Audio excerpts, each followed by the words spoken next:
వేదికపై ఆశీనులైనటువంటి అతిరథ మహారథులందరికీ కూడా హృదయపూర్వక నమస్కారాలు తెలియజేస్తా ఉన్నాను. చేనేతల సంక్షేమం కోసం, పద్మశాలి జాతి చైతన్యం కోసం చిరంజీవులు సార్ గారి ఆవేదన, ఆలోచన మనలో కొత్త ఆలోచనలకు రూపకల్పన చేస్తుందని సందర్భంగా మనవి చేస్తూ ఉన్నాను. మరి ఇలాంటి సమావేశాల వల్ల మన సంక్షేమానికి, మన అభ్యున్నతికి, మన ఎదుగుదలకు, మన రాజ్యాధికారం కొరకు వారి బాటలో మనం అందరం కూడా వారి నాయకత్వంలో సాగినట్లయితే వచ్చే 2028 శాసనసభ ఎన్నికల్లో మనం చాలా వరకు విజయం సాధించే అవకాశాలు కనిపిస్తున్నాయని కూడా నేను తెలియజేస్తా ఉన్నాను. ఈరోజు మీరు ప్రభుత్వంలో కార్పొరేషన్ స్థాయిలో మీరు ఎదిగారు. మీరు వచ్చే ఎన్నికల్లో ఎమ్మెల్యేలుగా మీరు ప్రభుత్వాన్ని మెప్పించి ఒప్పించి మీరు టికెట్లు పొంది గెలవాలని కూడా ఈ సందర్భంగా మిమ్మల్ని నేను కోరుతా ఉన్నాను. ఎందుకంటే ఇలాంటి అవకాశాన్ని మనం సద్వినియోగం చేసుకోవాలి. ఇతర రాజకీయ పార్టీలలో ఉన్నటువంటి పెద్దలందరూ కూడా ఎమ్మెల్యే స్థాయికి, టికెట్లు అడిగే స్థాయికి గెలిచే విధంగా మనం ప్లాన్ చేసుకోవాలి తప్ప ఎవరి మోచేతి కింద జోకుడు విధానాన్ని మనం ఇక్కడి నుంచి అరికట్టాలని కూడా ఈ సందర్భంగా మనం చేస్తూ ఉన్నాం. చాలా సంవత్సరాలు, 76 సంవత్సరాల స్వాతంత్ర కాలంలో మరి ఇప్పటి వరకు కూడా మనం చేనేతలం, ఒక పద్మశాలీలం, కొండా లక్ష్మణ్ బాపూజీ గారి తర్వాత అంత స్థాయిలో పేరు ప్రఖ్యాతులు సంపాదించుకున్నటువంటి నాయకులు మరి తెలంగాణలో లేకపోవడం అనేది చాలా విడ్డూరమైనటువంటి విషయంగా నేను తెలియజేస్తూ ఉన్నాను. ఈనాడు రాష్ట్రంలో చేనేత పరిశ్రమ ఒకసారి పరిశీలన చేసినట్లయితే మరి 78,000 మంది ఈ చేనేత సామాజిక వర్గం మొగ్గాల మీద జీవనం సాగిస్తున్నటువంటి పరిస్థితుల్లో మరి జియో ట్యాగింగ్ విధానాన్ని భారతదేశంలో ఎక్కడా లేని విధంగా కేవలం తెలంగాణ రాష్ట్రంలోనే కేసీఆర్ గారు విధించి చేనేతలకు, పద్మశాలీలకు తీవ్ర అన్యాయం చేసినటువంటి మాట వాస్తవము.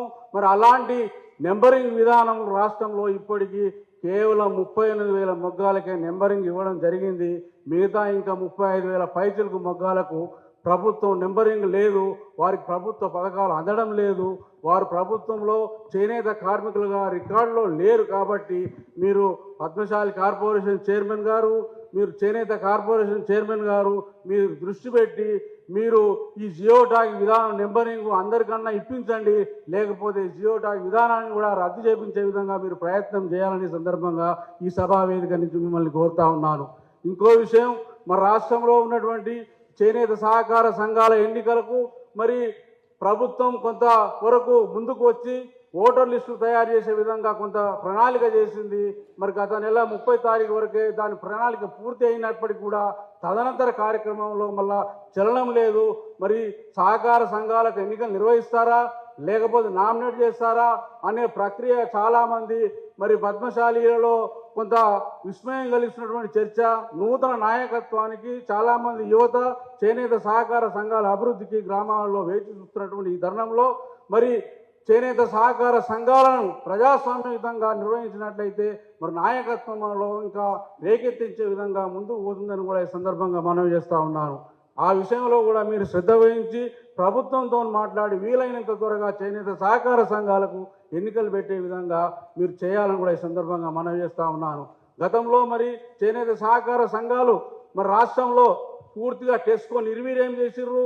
ఈనాడు టెస్కో తెలంగాణలో కేవలం 5-6 షోరూమ్లే ఉన్నవి. మరి గత ప్రభుత్వ హయాంలో యాప్కో షోరూంలు హైదరాబాద్లో 100ల సంఖ్యలో ఉండేటివి. అలాంటివి ఈనాడు కేసీఆర్ ప్రభుత్వం తెలంగాణ వచ్చిన తర్వాత కేవలం హైదరాబాద్ నగరంలో 10 షోరూంలు కూడా లేవు.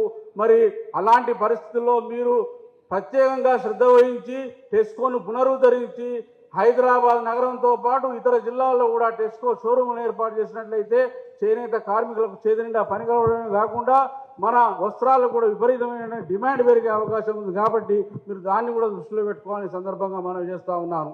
అదేవిధంగా చేనేతల సంక్షేమం కోసం అన్ని జిల్లాల్లో కూడా ఇలాంటి ఆత్మీయ సమావేశాలు పెట్టాలని ఒక ఆలోచన మరి చిరంజీవి సార్ గారికి రావడం చాలా గొప్ప విషయం. మరి వారి ఆలోచన మేరకు, వారి ఆదేశం మేరకు ఈ నెల 25వ తేదీన ఉమ్మడి మహబూబ్నగర్ జిల్లా చేనేత హక్కుల సాధన సభను గద్దోల నగరంలో ఏర్పాటు చేస్తూ ఉన్నాం. మరందరికీ కూడా ఇదే వేదికగా మీ అందరినీ కూడా హృదయపూర్వకంగా సభకు రావాలని కూడా నేను ఆహ్వానిస్తా ఉన్నాను. పేరు పేరున నేను మళ్ళా అందరికి కూడా నేను ఫోన్లు చేసి కూడా చెప్పడం జరుగుతుంది. మీ అందరికి కూడా ఈ సభా వేదిక నుంచే మనవి చేస్తా ఉన్నా మీ అందరి సమక్షంలో ఆ సభకు వచ్చి ఇది యాంటీ గవర్నమెంట్ సభ కాదు, మనం చేనేత హక్కులను సాధించుకునే దిశగా ప్రభుత్వానికి విన్నవించే సభ. ప్రభుత్వంలో ఉన్నటువంటి మీరు పెద్దలు కూడా తప్పకుండా సభకు రావాలి. మరి మీరందరూ కూడా వచ్చి సమస్యలను పరిష్కరించే విధంగా సూచనలు సలహాలు ఇవ్వాలని కోరుతూ నాకు ఈ సమయం ఇచ్చినందుకు ధన్యవాదాలు తెలియజేస్తా ఉన్నాను.